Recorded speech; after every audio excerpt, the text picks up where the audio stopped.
Hi, this is Marlene, astrologer extraordinaire. Now, in relation to the video that I did the other day, the topic is going to be, why would a narcissist need to substantiate their story?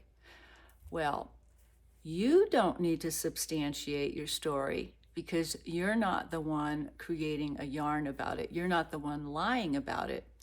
However, because the narcissist is going to have to come up with a smear campaign as to why they said this happened to you, or you're really that kind of a person, or you're not reliable, or you have an awful reputation, or if you're considering going out with John Smith or Barbara Jones, you might need to know this about them.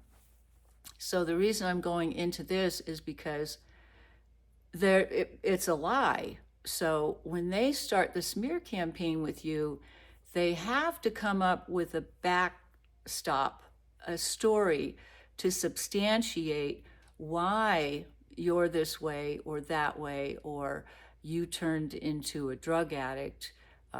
How do you know that? First of all, if you're a critical thinker, hopefully you might start asking some questions and saying, well, wow, I've never known Barbara Jones to be like that. That doesn't sound like her character. I've never known John Smith to be like that. That doesn't sound like his character. So, maybe you should question that person.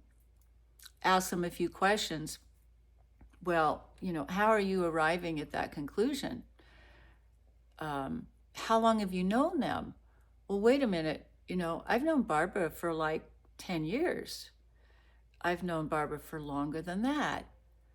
So, those should throw up some red flags for you. And you should start questioning as to why that person, because there's an old saying, an old attorney friend of mine years ago used to say, if you have one pink finger pointing at you, what you need to remember, the person that's making the accusation, the other three fingers are pointing back at themselves. So look at the individual, the quality of the person that is operating the smear campaign, which you may not be aware of, but you're going to want to take a solid look at the person who's really busy starting the smear campaign, really busy with that gossip campaign.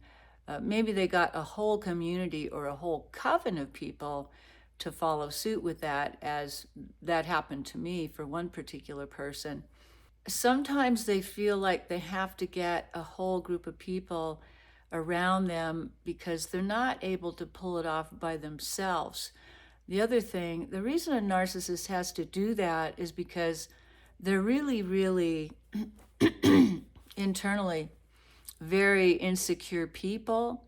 So in my experience, they're cowards. So they're not usually able to pull off something all by themselves like that. I'm not saying that they can't, because they certainly do, but it's quite helpful if they can round up other people for their little crusade against you. And they can keep this going on and on and on. So, in my case, there was somebody that, could not keep my name out of his mouth. It was constant. In other words, whenever that person landed in with this particular group of people, the subject was me. It was always me. And so eventually you would think that maybe those people that were meeting would be like, well, every single time we get together, you bring up that person. We don't bring up that person, but you do.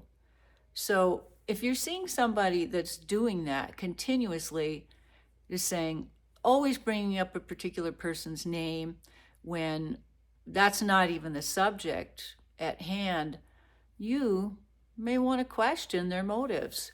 You may want to start asking some questions. Thank you, and we'll come back with a little bit more later.